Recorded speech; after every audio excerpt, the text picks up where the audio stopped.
Hey, everybody. Welcome to What Drives Us, episode 310. Yeah, it's 310. 310. Yeah. It's weird. For March 6th, 2019, my name is Russell Frost. I am your host this evening. Those smiling faces, those wise visages that grace our screen, that is our panel for tonight's show. Let's introduce them and get this show on the road, as I like to say. My co-host on this show, my wingman, our friend in Chicago. Wait for it, Tony Schaefer. Hey, hi everyone. Hey everyone in the chat already joining us. And yes, it is still cold in Chicago. And tonight, when I sat down, this was almost full. I have a glass of wine, if that's what you want to call it. Yeah, this is a really bad wine that was a gift. And once it was opened, I hate throwing anything away, so I have to consume it. Yes, yes. It's sort of like if you took simple syrup and used that to make Kool-Aid. That's what this wine is. But you also throw in a bottle of vodka. Most of the wines in the Northeast. Yeah. Oh, did I say that out loud? I'm sorry. Please. Yeah. So it's at least fermented. It's of that style. So yeah, it's alcoholic Kool-Aid is kind of what it is. Well, a man who drinks nothing but Diet Pepsi, our friend in Canada, Mr. Mark Coughlin. Hello, everyone. And yes, it has stopped snowing in the Great White North. Yay! 5 minutes. Yay! And it's going to get up to 0 degrees in a couple days. That's what I have to look forward to. 0 degrees. Mm-hmm. So up to. It is looking bright now, folks. It's looking bright. So did I mention that I was in the desert yesterday looking at wildflowers? It was 80 degrees. Did I mention that? But Mark, that's 0 Canadian, right? So that's 0 Canadian, eh? That's 0 US. That's 0 Canadian. I don't know. I mean, maybe, sure, yeah. Yeah, that'd be 32 US. Oh, okay, that's a little warmer. There we go. Yeah. And next to him, well, not actually next to him, on the other side of him, our friend in South Carolina. You can watch him in about 2 hours. Do the live stream of the Tesla event tonight. Casey Green is going where no other man was brave enough to go. Mr. Casey Green. Be kind. It'll be my first live stream on the computer. But we've got some great news to talk about here today. So hopefully, right? Well, there'll be stuff to talk about. Let's say that. Casey, where can we find you to see that live stream? Yes. You can find me at youtube.com/Casey Green. I'll put it in the chat here. Excellent. That is totally excellent. Hey, did I mention that it was 80 degrees where I was yesterday? No. And there were wildflowers blooming everywhere? Whopping 41 degrees today. I'm going to stop that. I'm sorry. I do enjoy being a jerk, though. Which surprises no one on this show or no one who's ever watched this show. Next to him, our man in Boulder, Colorado, the founder of BoulderHC.com, Mr. Paul Guzik. Hey, everybody. I'm not as cold as we were a couple days ago.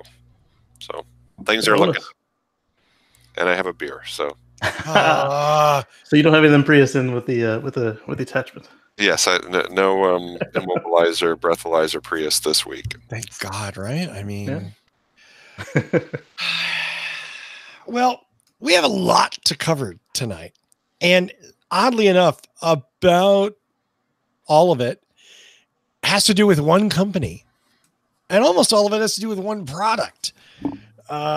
So it's going to be no surprise when I say this was a Tesla-rific week. And boy, are we going to dive into it head first and go from there. I'm actually, Mark, I talk for a living, right? On the previous show, on the Tesla Life, Mark did a really nice outline as far as going over the stories. And so I just want to give him credit for that because I am going to look at it from time to time to sort of do that. But let's start at the beginning. Tesla announced the Model 3 the much anticipated $35,000, not after savings, not after mythical gas savings or anything else. Actually, the cost $35,000 Model 3. That was a big deal. Any color you want, as long as it's black. That's right. That's right. Yep. And celebrations erupted on the street. Yeah. Literally every other color is a markup. Right. Right. Which is, it's been interesting hearing people talk about whether or not, like, oh, that's a ripoff because red doesn't cost any more than black. And I'm like, that's not true. There are some paints that are more involved, and there's a different process, and there's a different cost. Actually, just to clarify, red is probably the most expensive color. Like if you have to repaint your car and you go to the auto body paint supply store, red's always more expensive. So that is true. And probably why they call it multi-coat red. Well, that's the other thing. The coat's involved. Yeah. The Tesla red is multi-coat, and the clear coat has flecks of red paint in it. Right. Made it even more fun to work with. Iridescent red. See, and I've always wondered whether black should be more or less expensive. I mean, is black all the other colors mixed together, or is it the absence of all other colors? You're confusing chemical color and light color. No, I'm just confusing. Intentionally. Right. It's actually every Tesla, every black Model 3, excuse me, every black standard Model 3 is going to incorporate just a little bit of a black hole. That's how they get the color. Yeah. You will actually way more. If you get too many of them together, they all get sucked down the black hole. So be careful out there. And they both disappear. Then you have to go buy another one. You have a binary system as they just drive around each other. But back to the price, Russell. But back to the price. $35,000. This is a big deal. This is the original claim. One of the big things on the stage behind Elon. It said $35,000 and everyone cheered and they were happy. And now 3 years-ish after they started taking deposits on that, we find out today, at least according to Fred Lambert at Electrek, that Tesla has allegedly produced 550 of them already. Wow, that's good. There you go. So with White Star and Blue Star being the Model 3 and White Star being Model S, did they have a price attached? Is that actually terms they're using? White Star and Blue Star? Yes. Those are the prototype names. In 1989, Volkswagen Vanagon had a special edition called a White Star and a Blue Star. Oh, so they were copying Volkswagen. You might have done that on purpose. Yes, I didn't know that. I didn't know that either. So with those, did they at that time claim that the Model 3 would be 35, or did they just say it would be cheaper? I'm sorry, Casey. I'm not clear what you're asking. So early on, he did say 35 before we knew it would be called Model 3, back before Ford killed Sex. How early did we know it was going to be what cheaper meant? I think it's always been targeting 35,000. That's what I was getting at. Yeah, Perfect. yeah. I mean, I don't. And until the debut event, I don't. When they started taking orders, I don't think there was a firm connection. Okay, that's what I was getting at. Yeah.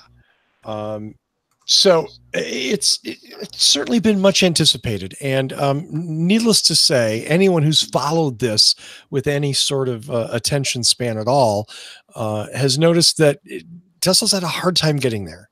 Okay. And this came with no small sacrifice from Tesla. That sacrifice being all of their retail stores closing. All of that staff being laid off and or encouraged to quit. Elon's reason for this is that they need the money. They can't afford it. They're going to go out of business if they don't close all the retail stores, if they don't lay off all these people because of this $35K Model 3. That sounds like really shitty planning to me. There's two sides. I mean, one is it's.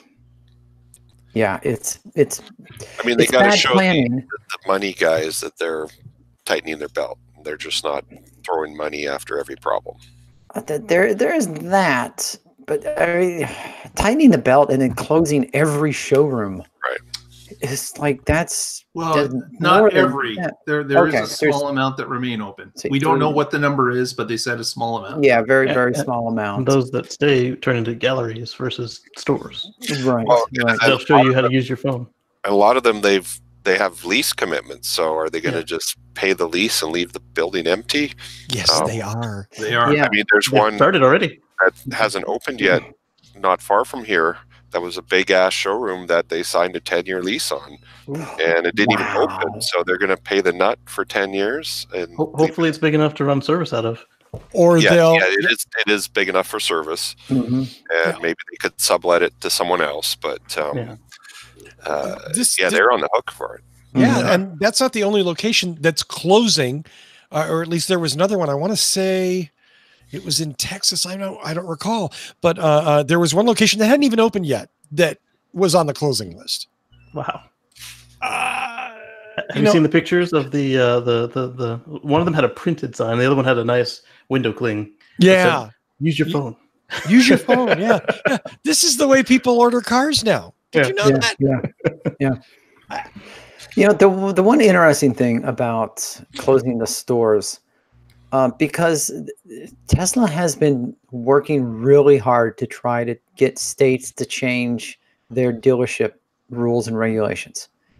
South Carolina. Yeah. So they don't have to do that anymore. Yeah. And so anyone anywhere can order a Tesla on their phone or on their computer, and it will be delivered to their house, whether you have a dealership law in your state or not.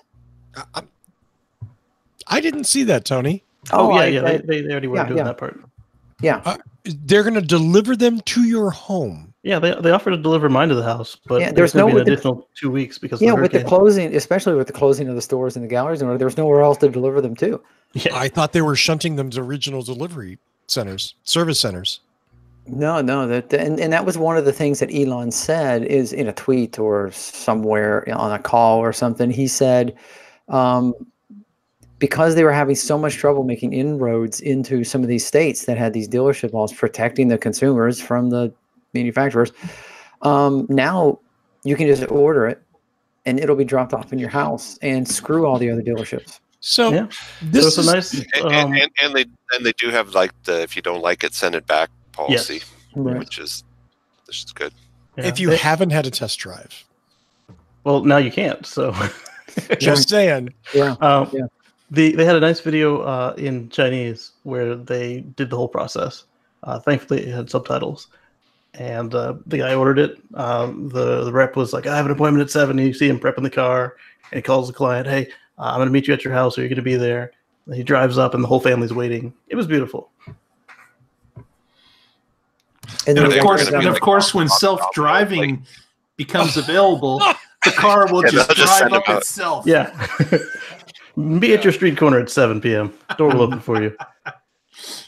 Or they'll partner with Domino's to give you a 30-minute delivery. Right. Oh my God. God. I mean, you know what? How interesting would that be? How kind of curious is if they mail you the keys? Well, what they've been doing in the past is if you can't make your appointment, they lock your keys in the car. You call the number they give you, verify it's you. They unlock the car, and then there's your keys. That is, oh my God. Wow. Yeah. Is this what a car company, is this what any retailer, I'm sorry, not a car company, any retailer, is this what a forward-looking, well-planned, well-thought-out car company does, or is this strictly a reaction to a horrible situation that Tesla finds themselves in, and they're just doing whatever they can? Part of the future. I mean, there's in the used car market, there's a Carvana where you buy a car online, they'll deliver it, or you go to their vending machine. Yep. And same thing, if you don't like it, you can return it. Yep. And they're selling cars. So the complaints about Carvana are legion, my friend. But they're selling used cars, so they could be complete basket cases. Right. At least the new car, there's some hope that it's a good car from the factory. Exactly. Well, which brings up more than a few things that I've seen from Tesla trying to sell Model 3s quote unquote new ones with 500 miles, 800 miles, 1600 miles in one case, offering a little discount and saying, hey, it just, it's got some miles on it. No big deal. Yeah. It was returned. It was an open box. Open box, yes. Yeah. Well, look at it this way. On my Florida trip, I got some breakfast shakes dropped off at the house. If that had been a car, I'd be sitting there and had to call the number. Hey, can I get my keys, please? Amazon just dropped them off, took a picture, and then they just stayed there the whole vacation.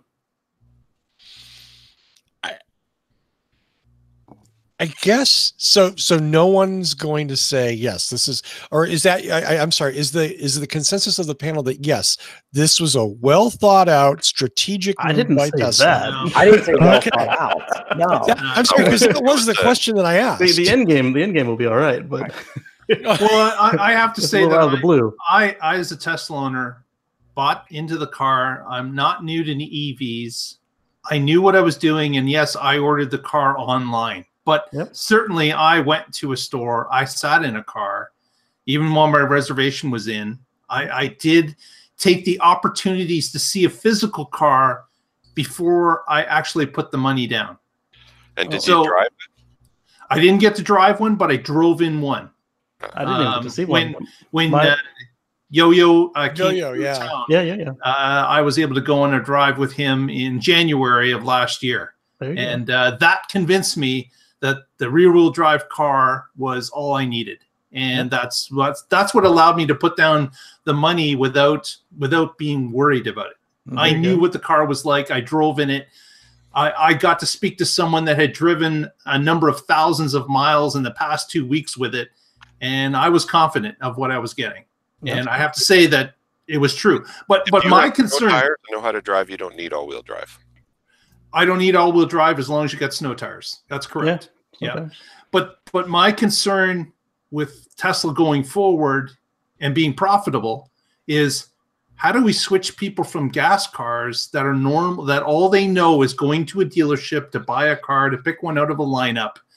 How are you going to convert those people to buying it on your phone or on your computer at home? That is a real concern. You can't even convince them to not get in the gas station mindset. They're like, "Oh, how do I fill it up?" I'm like, "Every day it's full." Right. So how do you take those people? Education is the key, right, Casey? Like that. Yeah. That is it. Education. But how do you educate them if there's no place to educate them besides online or in a friend's driveway? You and me, baby. We got to do it. Volunteers. That's it. Right. Yeah. Well, you're going to get voluntold. You plug in, they see you. What's that? Oh, my goodness. How's it work? Yeah. And you know what? That has been the story for 15 years. When the Toyota Prius and the Honda Insight were first, introduced into North America, and people said, what the hell is that? And the owners became advocates and became educators. I mean, they should just take all the money they're saving from firing staff and closing stores and make ambassadors. If you refer someone, we'll give you $250 if they buy a car. Yeah. And everybody, who's at the shopping center says, "Hey, check out my Tesla. If you want to buy it, I'll get $250." That's a great. They should start let's call it a referral program. Well, but give you real money, real money. Yes. That would also violate laws in some states. The bird dogging. Yeah. So my Model 3 reservation was purchased on my cell phone. I went and stood in line at it was a store at the time, and then it became a gallery. Then they got their license back, and now they're probably closing the gallery again. So I waited in line 2 hours, put the money down, and then when the time came, I ordered the Model 3 on my cell phone, and it showed up 2 years and 30 minutes from when we put the cash down. I would have ordered my Model X on the cell phone, except that the referral link that I was referring myself, it wouldn't let me pick the wheels and the exterior color I wanted from the cell phone using the referral link. So I had to buy that on my laptop because I didn't want to pay all that money for something that wasn't what I picked. So if someone is not all that well versed in the internet or the ability to order online, can you imagine the frustration of them going through something like that and saying, "I can't pick the color I want"? It's a super simple website. Had I not picked had the referral code not been busted that day, it would have. It's just these little bubbles. You click on, I want the red one. Boom, red. I'm sure their phone apps have that together now. Yeah. But it was only because I was referring myself. Had I used somebody else's code or forgone my bonuses, it would have been a much smoother. Because like before I typed that in, I was able to pick exactly my car. But the minute I said, "Hey, it's me," they're like, "Screw you, guy." So I went to laptop. I'd just like to take a poll amongst the panelists. Do you think that the average American or Canadian buyer is ready for this type of buying experience? Yeah, they ask for it all the time because only if they're an enthusiast, like you were saying, Mark. If they've never been educated about it, they need to go and talk to someone. Yeah. Right. Well, assuming that they knew what the product was and they wanted it. I mean, look at how many people get so pissed off from having to haggle, and then you get there and they're like, "Hey, let's finance," and you're like, "No, I've got cash," or "Hey, how many payments do you want?" And you're like, "I don't want to talk about payments. I've got my stuff already." And you know, how many people walk out of those are positive every things, day? yes. Yeah. But overall, the average person, are they ready for this type of shift? No. Mark's point is it takes 3 super. clicks and a credit card. Mark's point is super pertinent because you mean mentally they're not right talking about taking a boutique company that makes a luxury niche product that is sold to early adopters and enthusiasts, and you're talking about taking it mainstream. Yeah. And that's why this is a failing strategy on Tesla's. Well, and that's what I was saying about the like the mindset they have about how to fuel the thing. So it's going to be the same way, but where do I go buy it? You don't. You just pick up your phone, and then you have to explain that on top of you've already explained how the car works. The people they're going to be like, "No, fuck you." Okay, put your phone down. I'm going to go to the Toyota dealership because that Toyota dealership's been there for 40 years and it's going to be there for another 40 years. And I'm going to buy a car from a dealer with a service bay that I know is there. Now, is that an entirely appropriate decision? No, I'm not arguing that. I'm saying it's a much more appealing option it's what for the vast majority of car buyers. People don't like change, and this is a paradigm shift. But okay, hold on. Wait. What now? You know, I've always held to the belief that an argument is valid if you can remove the proper nouns, replace them with other proper nouns, and the argument still holds true. Okay, dude, is that like math? This sounds like math. Get out of here. Yeah. Sounds like grammar. Go ahead. So, Russell. Yes. Tony. What if Toyota rolled out a program in which you don't have to go to your local Toyota dealership that's been there for 50 years with the service bay and is still going to be there for 50 years, but you could pull out the Toyota app or you could build your own online.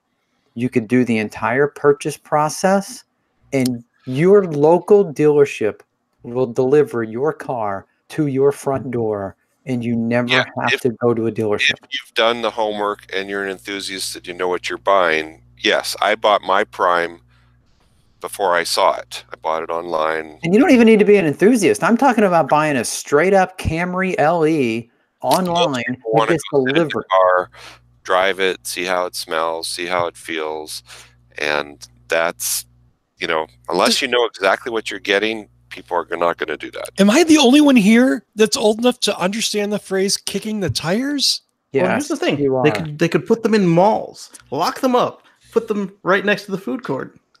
Pay the rent on that. They already did. They're closing those because they can't afford to keep them. Well, no, that's the one with the people. I'm talking the locked one that's just got a card on the window. No, they're already doing closing. that. They're closing a bunch of these stores. And again, I don't know if this is the case, but it would make sense to me. They say they're expanding service. They say they're pushing out more mobile and there'll be more service locations. So why would not every service location have a corner for sales or a gallery? They would, if they have to rent the building anyways, why not dedicate a little bit of the corner to selling the cars too? And maybe they're going to do this. I haven't heard that, but that would seem pretty obvious to me. I think that's what my local area is going to do because they've already got it set up. Or they could do a deal with like Hertz, and build a rental fleet with Hertz and say, hey, if you want to experience a Tesla, go down to Hertz, rent one for the day, pay the $80, and if you buy it, we'll give you $80 back off your purchase. That's a good idea. That's a good idea. And that way people can go kick the tires, drive it around the block, peel some rubber, have a blast, and then make an informed decision. So Hertz, if you're listening, and Elon, if you're listening, you can use my idea. But so the other part of Oh, this is such a multi-pronged argument because there's Isn't so it? many issues here that are just totally skewed. Yes, that's a great idea, Paul. That is a fantastic idea. Isn't it interesting that strategically Tesla never thought of that? Isn't it interesting that they haven't, other than you got a phone, that's been the only comeback to closing all of our retail locations. Yeah. You Well, got a there's something phone, we you can don't buy know. it in 1 Like- minute. Like someone kicked their ass and they had to do this. There was a gun Yeah. to their head. Exactly. Financially or legally or something's going on that they're not telling us. It was very poorly executed. It was very poorly. And once again, it's an interesting thing. Last June, Tesla laid off, quote unquote, 9% of their Didn't Elon staff. call a national emergency to get this done? Something like that. Yeah. I think it was, yeah. So last year, and Elon was just like, we've grown too fast. We've grown too fast. We have about 35,000 employees. We need to cut headcount. We have to do this. And 90% of that headcount came from the solar division. Yep. And that solar division is now enjoying about 20% of the sales that they had a year ago.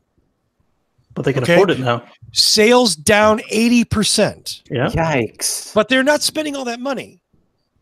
Yeah. That's not forward looking. That's reactive. So my point with this is, you know what the headcount is at Tesla right now? It's in flux right now. 32,000. It's almost 45,000. Yeah. Okay. So after they laid off 9% of their people at 35,000, they proceeded to hire another 10,000 plus. Jeez. Yeah. But are they employees or are they independent contractors? Employees. Wow. Employees. So the picture that I'm painting here is very obvious. So I'm not going to be coy about it. It's of a company run by a CEO that has no plan, that has no vision other than we're going to make some cool cars. And he does, and we're going to fly some rockets and we're going to do some cool stuff. But this is not something a rational company does. These are reactive measures. General Motors have 40,000 employees, like in the U.S. And they cut them. We're only going to make sedans now. Yeah. Or not going to make sedans now. Mhm. That's I don't know. a lot of people for a startup company. Oh yeah, I don't know. Mhm. To be honest with you, I have not researched. Anyone else want to jump in? Mark's like, no. 100 No idea. GM Global is 180,000. 180,000. Yeah, globally. North America. I guess an interesting statistic would be how many cars does GM sell in North America and how many employees do they have? So like the car to employee ratio. And then Right, Oh, right. compare Yeah, that that's good. Yeah, Tesla's is the highest on the planet. Yeah. Okay. By like a factor of 10, I want to say. they have 5 employees for every car they sell. I don't know the number, but it is. I saw that graph actually, and it's crazy how many more people Tesla has per car produced than other companies. Yeah. So I have General Motors in 2018 laid off 14,000 employees, which was 15% of its workforce. And I'm really bad at math. They closed Lordstown today. The last Chevy Cruze came off the Yes, line, and that's yes. sad. I Yeah. mean, Chevy Cruze is a piece of No, shit. it's not sad that the Right. That was every Sad time they I closed looked the at that. plant. Yeah, I was like, I'm sad for the employees in the plant, but wow, they were making a piece of shit. Just not their fault. The Volt made up for it Well, hang on. a little bit. Isn't buying the Chevy Cruises now, so now they can go and get the Teslas. Yeah. There you go. My whole point in all of this isn't to just slam on Tesla. Again, anybody who's watched this show for a period of time knows that I'll speak for myself. I'm a huge supporter of electric vehicles. I have been forever. Throughout the entire 10 years this show has been on. I've been a big Tesla supporter forever. And my concern is that Tesla is peeing in the pool. They're damaging EVs as a product category, and they're damaging their brand. And they're doing it by hurting employees and hurting customers. That's the reason for my concern today. It's not just to pick on Elon or anything else, any of that other silly shit. It's about you do things right because that's the way you do things. That's what keeps people happy. That's what makes them not hate you. Yeah, they've got an enormous amount of goodwill, but they strain it several times a year. Well, let's talk about good. Pissing away money like crazy. Like crazy. I mean, walking away from all these leases and all the severance packages is insane. It is an insane amount of money. And it's, to me, that screams extreme desperation. And if it doesn't scream desperation, then what motivates that? How do you blithely do that? Yeah, obviously things had to have been pretty dire to make such extreme modifications to your plan. Like really, there's no other way to sugarcoat it. It just seems like someone basically said, let's do the math over the next year and how does it turn out? It's like, oh my gosh, we got to turn the ship right now. We have to cut, we have to modify. It has to all change now. You're right. It sounds desperate. Yeah, at the last quarterly call, they were talking about how many stores they were going to open and how many service centers, and all of a sudden, all the stores are gone. From what, 2 months? Yes, less than 2 months. Yeah, yeah, and that's no long-term planning. This is someone just they show a lot of long-term plans, but this wasn't on any of them. At all. They show long-term plans for product. Yeah, when I was. Interesting. When I worked for Tesla, me and my fellow Tesla employees would get together and we imbibe and chat and all that. And one of the usual sort of things was we don't sell products, we sell dreams. Oh boy. We don't sell products, we sell dreams. And I'm not saying this is the official Tesla line. I'm saying this is just what we would say amongst ourselves. About that. And you know what? Tesla really is kind of shitty at selling products. They are brilliant at selling dreams. That's true. Right. Yeah. Tell you what, you can bring your wallet or bring your license, pack a lunch, and you can cross the country for free. Stay with a friend. Yeah. Oh, we're going to charge you every time you stop the supercharger. It's kind of like the old adage of sell the sizzle, not the steak. Exactly. Sure, absolutely. I mean,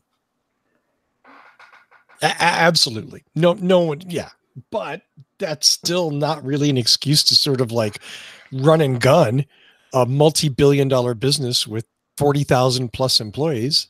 No, it's not. And it's kind of shocking that you talked about a number of employees. What happened to them? Like the cut down when they said they had to drop 9%, and then all of a sudden they're at 43,000. Yeah. Well, he also alludes that they're going to do it again. He said we're going to increase headcount. Right now they'll be in service and mobile service. This isn't, this is where I have to like channel the spirit of Evan or Patrick, who unfortunately aren't here. But I mean, where they would say, but it's innovation. Innovation is painful and it's innovating, and all of that. And I'd be like, no, this isn't really innovation. This is guessing. This is throwing shit against the wall until something sticks and then just changing that every 6 months or every year because you don't really know what you're doing. Or every month. Yeah, you know what? It makes me think that someone said, with all the Model 3s that are now rolling out, in addition to the S's and the X's, we're going to need more service.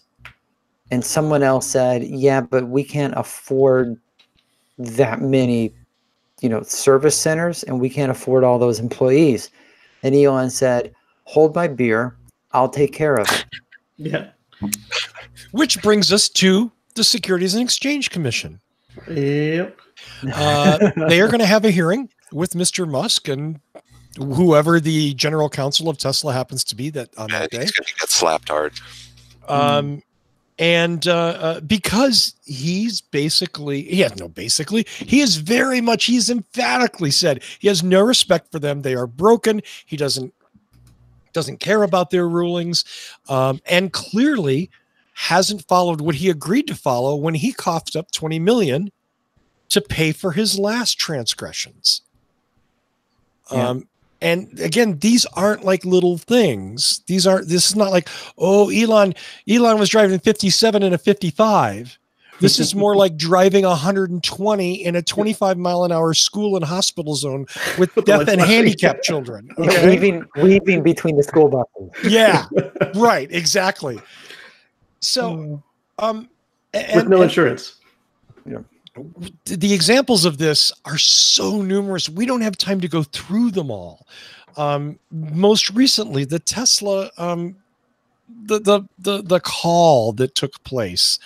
There were not actually, there was 3 calls, the public one, the private one, and the one with the bank that finances them.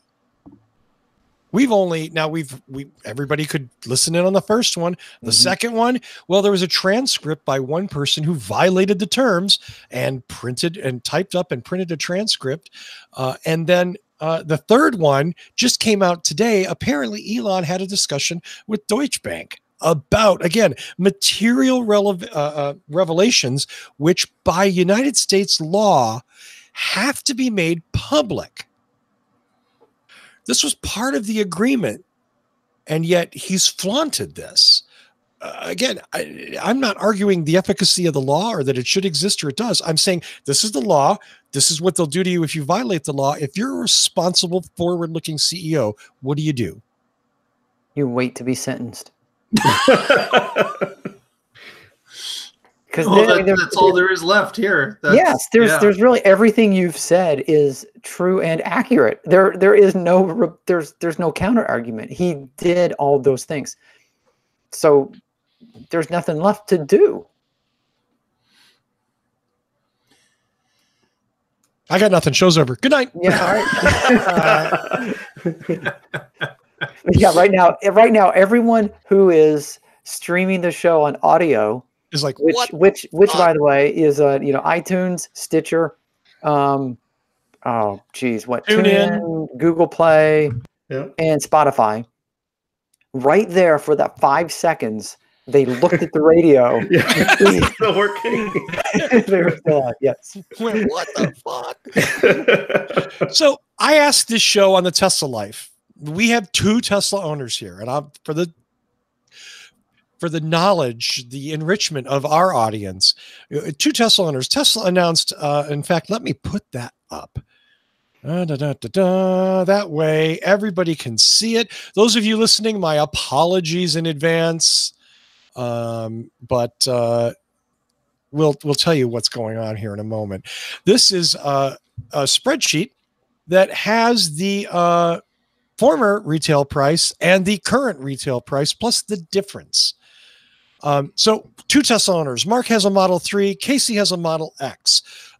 Both of them took a hit today. This week, I should say, because Tesla lowered their prices. Now, I'm not arguing whether or not they should. Right now, what I'm saying is what they did was they treated their owners like they treat their employees. Wow. And they said, it doesn't really matter. They bought it. They don't care. And the answer that I got back on the Tesla Life show wasn't surprising, but it did shock me a little bit. Both Mark and Casey. Well, why don't you guys tell me what you said when I said, do you care? I said that I got 6 months of use out of my car. And I got 9. Yeah. So, and of course, I also was able to apply for a government credit that I would not have been able to do if I had bought the car yesterday. Same here. So all in all, I got a premium car. I got the extras I wanted in long range and extra premium options in the car. And you're right. According to the U.S. price, I paid about $3,000 some more than what it is available for today. But again, I wouldn't have got the rebate, and I wouldn't have qualified for that amount. Therefore, it still makes sense to do what I had done, and I would do it again. Yep.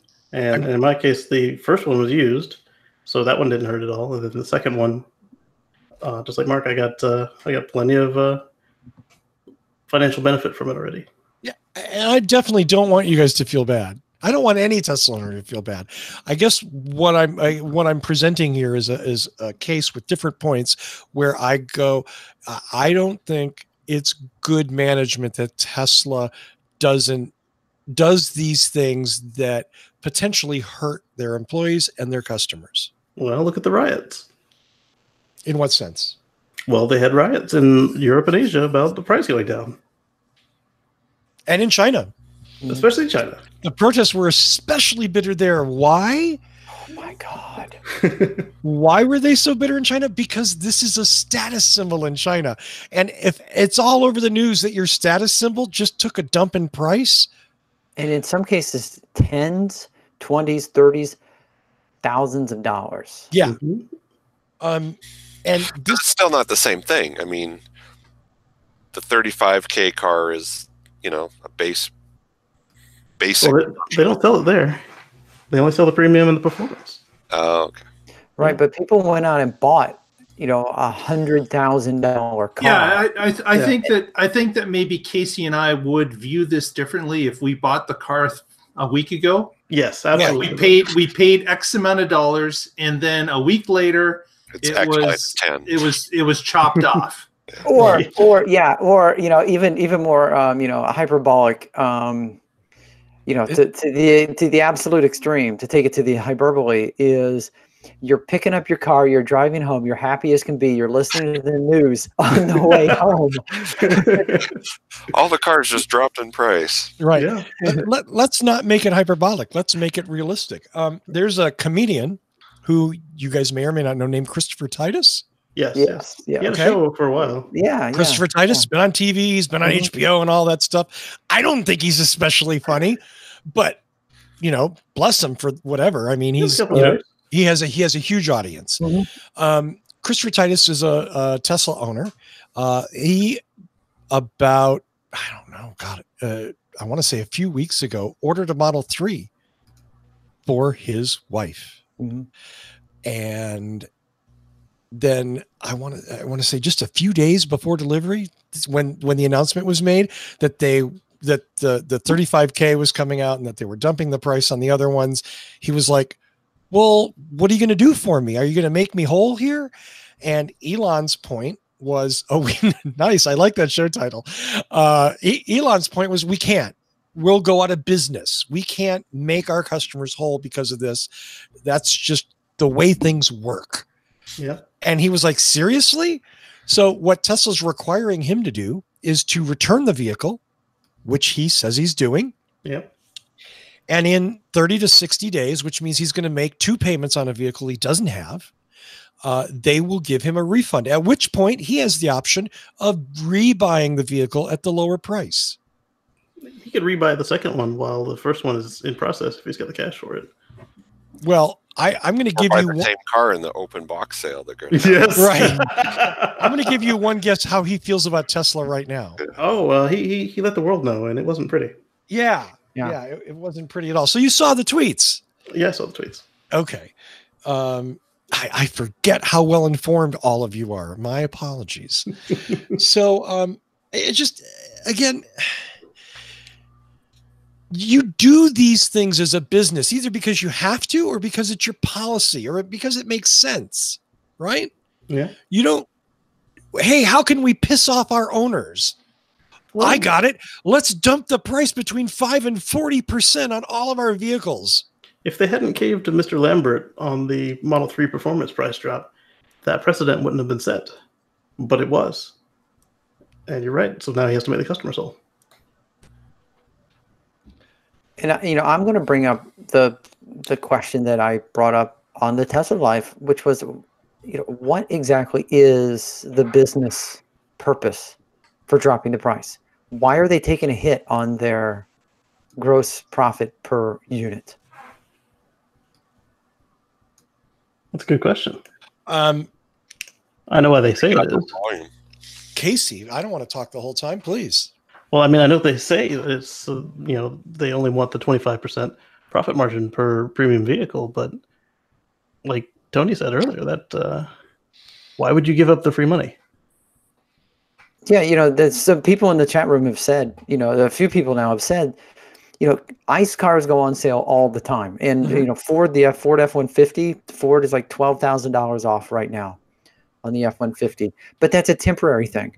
That's a friends and family. That's a auto show rebate. That's a, whatever. March Madness. Yeah, well, it's March Madness. It's April, spring here. It's Memorial Day President's sale. Day sale. Toyota It's President's thon. Day. And then, it happens to be June. And, And my favorite, it's truck month. and yes, the 13th month.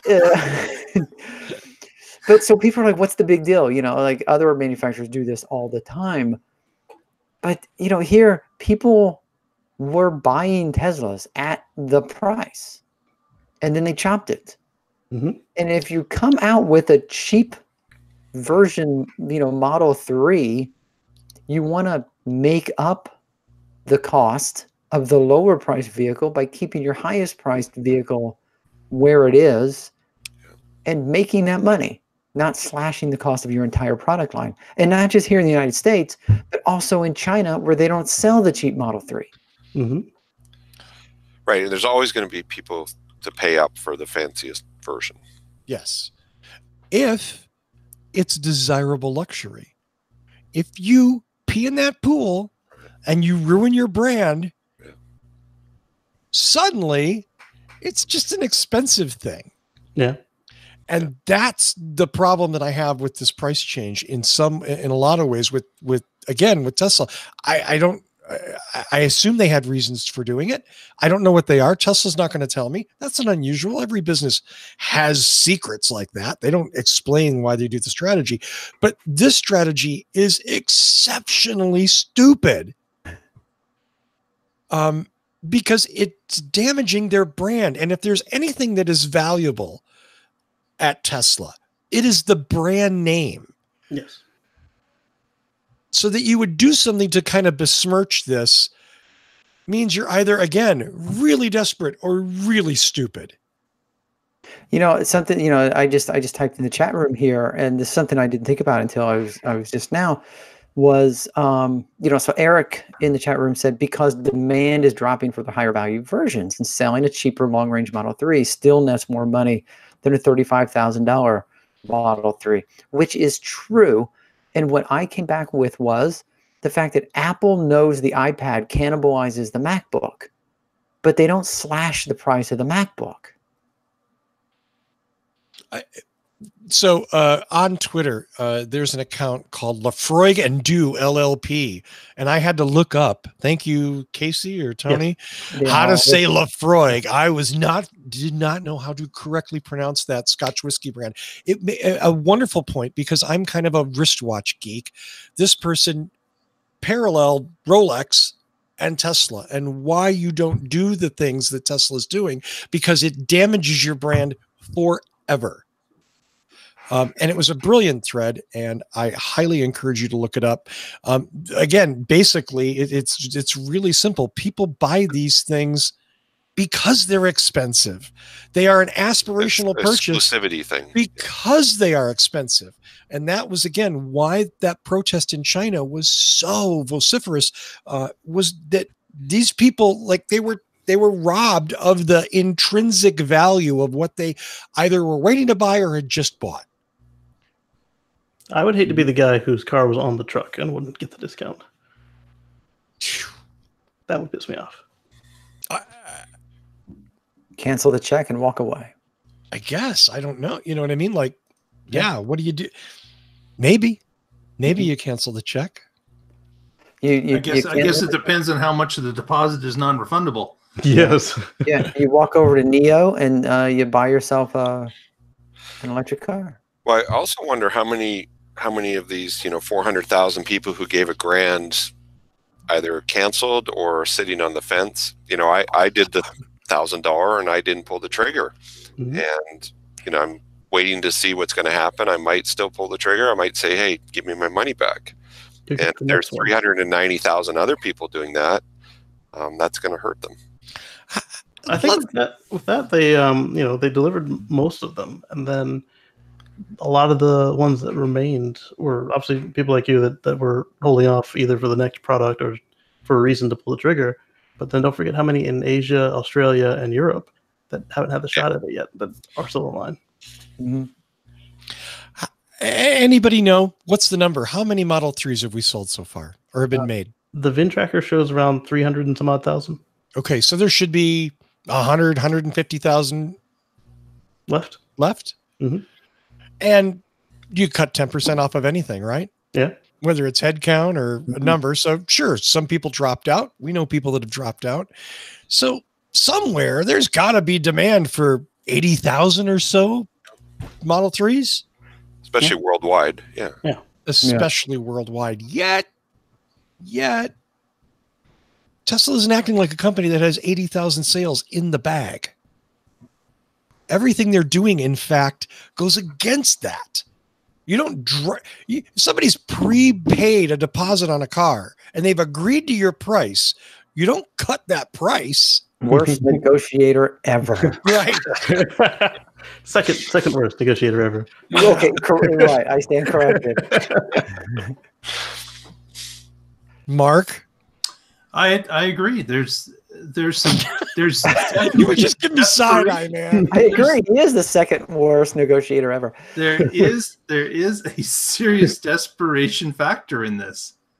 Okay. It makes no sense otherwise. You don't have to agree with me. I was just wondering what you were thinking. That's what I was thinking. There is no other option here. I don't think there is. Well, is it time related because of the federal incentive is time based now and not unit based, or is Maybe. it no unit? Well, they're already to get the bigger or the current big rebate before it halves again right. or whatever. They're already down to $3,750. Right. And they have until the next quarter or next half year, right? Till June. And then it drops another half to a quarter of its original value. But Russell's point is still valid. Yeah. How on earth, would you drop the price and not collect that extra profit to help you out when you believe that you're not getting enough money in? Oh! I just thought another analogy, and I think this is awesome. The new iPhone comes out, and there's 500 people in line at the Apple Store. Right. And they lower the price. Half of the people pay the full price, and then the Apple Store says, "Hey, we're slashing the price 40% because we need the business." Yeah, and the lineup's still around the block. Exactly. Well, perhaps the Model Y and the truck are going to be so compelling. He's afraid of Osborne himself, so he's cutting the price now to prime the pump. We don't sell products; we sell dreams. That's right. Because after the article that we talked about last week, he's worried about Audi and Jaguar. But they were already complaining he was too cheap to begin with. So he could have kept making the money. Right. And he was already beating them in every category. So yes. Yeah. Okay. We are essentially out of time. Yeah. Speaking of beating, I think this topic is done. Yeah. Well, I have pages more topics that we could bring up. I mean, believe me. You want to talk about Panasonic and the Gigafactory for about an hour? Because I got numbers that will make you pee your pants. I promise. That's right. Let's do some shout outs and go home. I think we've worked hard enough tonight. Mark, can I start with you? Sure. Shout out to the Waterloo Region EVA. If you happen to be in the KW area, we have a meeting coming up on March the 15th, which is just over a week. So feel free to hit us up at the Twitter feed WREVA group and send us an RSVP if you would like to attend. Thank you so much, Mark. I appreciate that. Mr. Green, I understand you have a broadcast tonight that starts in a little over an hour.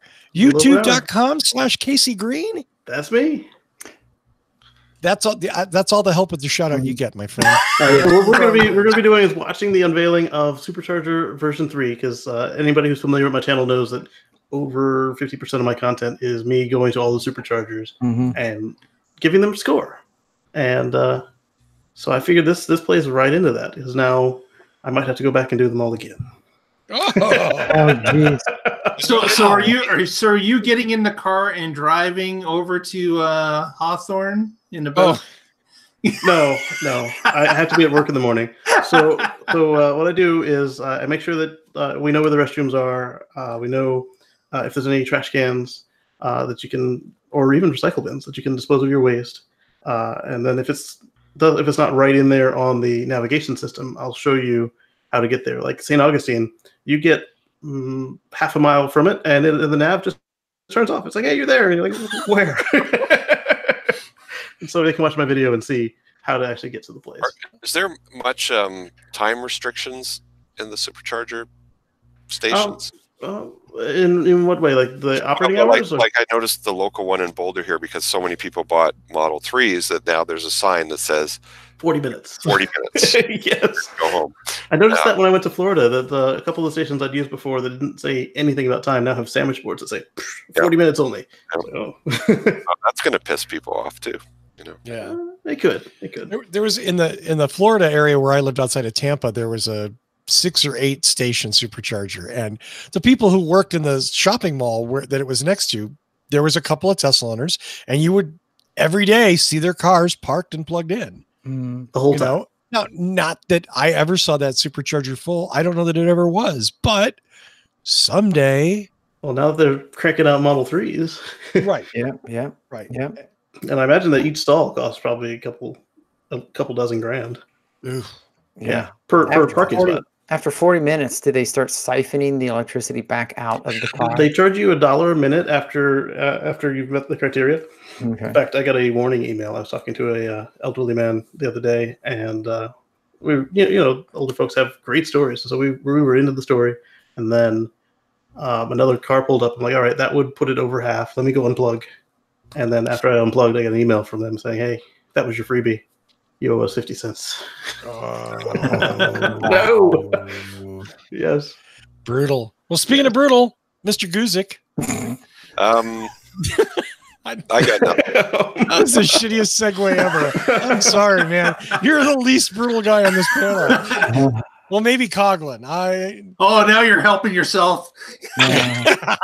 Keep digging that hole, Frost. He's the brutal Canadian. I have a shout out, and I've said this many times before. The great state of Colorado still has the $5,000 state rebate. So your $35,000 Tesla is minus $3,750 federal, then minus $5,000 Colorado. So it's not a bad deal. It's a great deal. Wow. Yep. Nice deal. You can find Paul on the front range in Boulder, Colorado, boulderhc.com.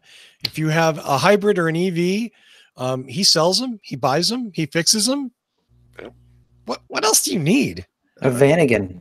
Yeah. or a Vanagon, maybe. I don't fix Vanagons. Well, not for other people. I fix my own. Yeah, yeah.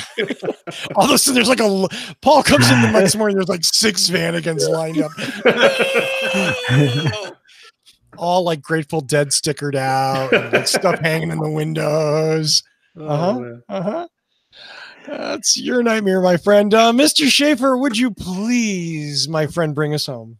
Yeah. Shout out as usual to everybody in the chat. I always am a heartfelt thank you. I'm always impressed. People who take an hour out of their time, 2 hours if you watch the earlier show as well, and spend it with us. Humbled by that.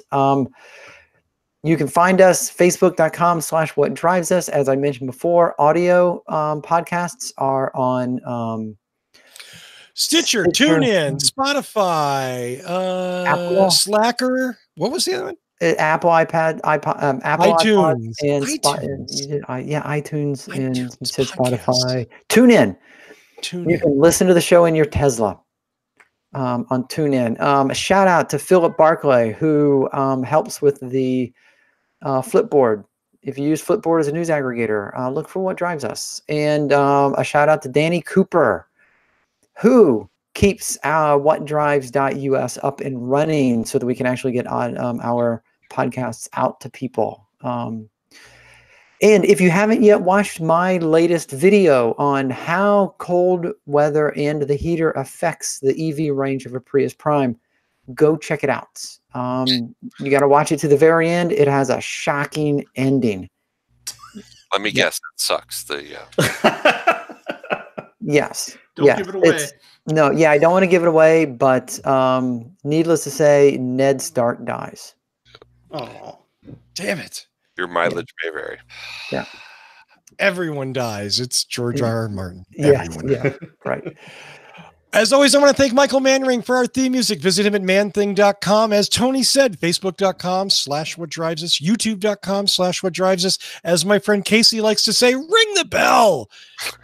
Hit subscribe. You'll be notified whenever we're on the air. We appreciate it, and we desperately need those subscriber numbers. So please go to youtube.com/whatdrivesus and hit subscribe. If you want to support the show more directly, oh, God forbid, for as little as $1 a month, that's less than 25 cents per show, you can support this show on Patreon. That's patreon.com/whatdrivesashow. And just a heads up, very soon we're going to have some Patreon only content. So just our Patreon subscribers will be able to access that. What could it be? Special stuff. I think that's all I have, other than to thank amazing panel for an amazing discussion tonight. Thank you. There was no screaming or crying. It was so nice. Oh, I missed it. Did you? I kind of cried during the Tesla life, so I guess it was okay. We had a title. A week later, it was chopped off. Yes. Talk about the prices after you bought a car, and then a week later the price was chopped off. But yeah. Wow. Okay. It's not bad. It's better than something I'd come up with probably. So we'll run with that.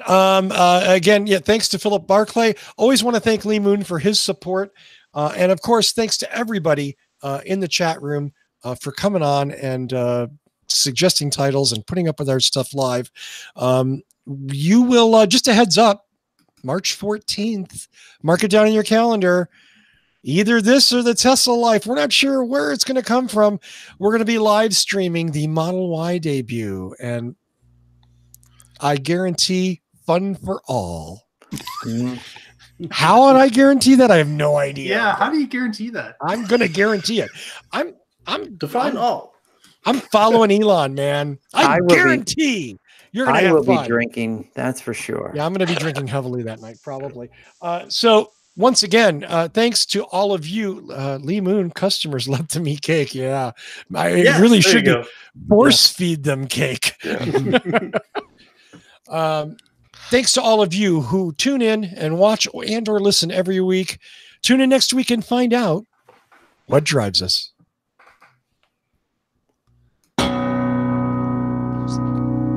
I'm out of bad wine. Oh, you're out of bad wine. No. It's so bad you had to drink it. Yes. It's being frugal. I dumped that stuff.